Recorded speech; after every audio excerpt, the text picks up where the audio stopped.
ওই পায়েল বিতি তোরা কই রে? বাড়িতে একটা পোলা আইছে। আল্লাহ আমাকে মনে হয় দেখবে। আমি বড় আমারই মনে হয় দেখতে আসছে।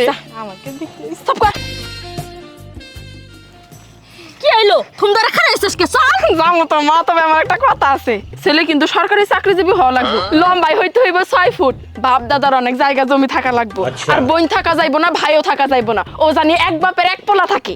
শোনো মা, আমার না এত কিছু দরকার নাই, আমার খালি একটা পোলা হইলেই চলবো। আই তোরা এডি কি কইতাছস? ক্লিপ না কি অর্ডার করছিলি? ওই বেড়া আইছে। আচ্ছা ঠিক আছে চলো। ও মা, আরেকটা কথা, কালকে তো স্বাধীনতা দিবস। স্বাধীনতা দিবস উপলক্ষে আমারে আর বিথিরে 2টা সাদা শাড়ি আর 2টা কালা পায়জামা কিনে দিবা। হ্যাঁ তাই নাকি? হ। আচ্ছা কত এই দেশ কত সালে স্বাধীন হইছিল? কত সালে স্বাধীন হয়েছিল মানে কি? স্যার তো কইলো কালকে স্বাধীনতা দিবস, তার মানে কালকে দেশ স্বাধীন হবো। আরে লেখাপড়ার অবস্থা, তোর লেখাপড়া বন্ধ। কালকে আমি গঠন করে কইতাছি তোর বিয়ে শাদীর ব্যাপারে। আমরা তো জানি ভুল ভালো তো না দিলাম, আমাকে বিয়ে ঠিক করবো না, এই জন্য তো ইচ্ছা করে এমন করলাম। গঞ্জের বাচ্চারা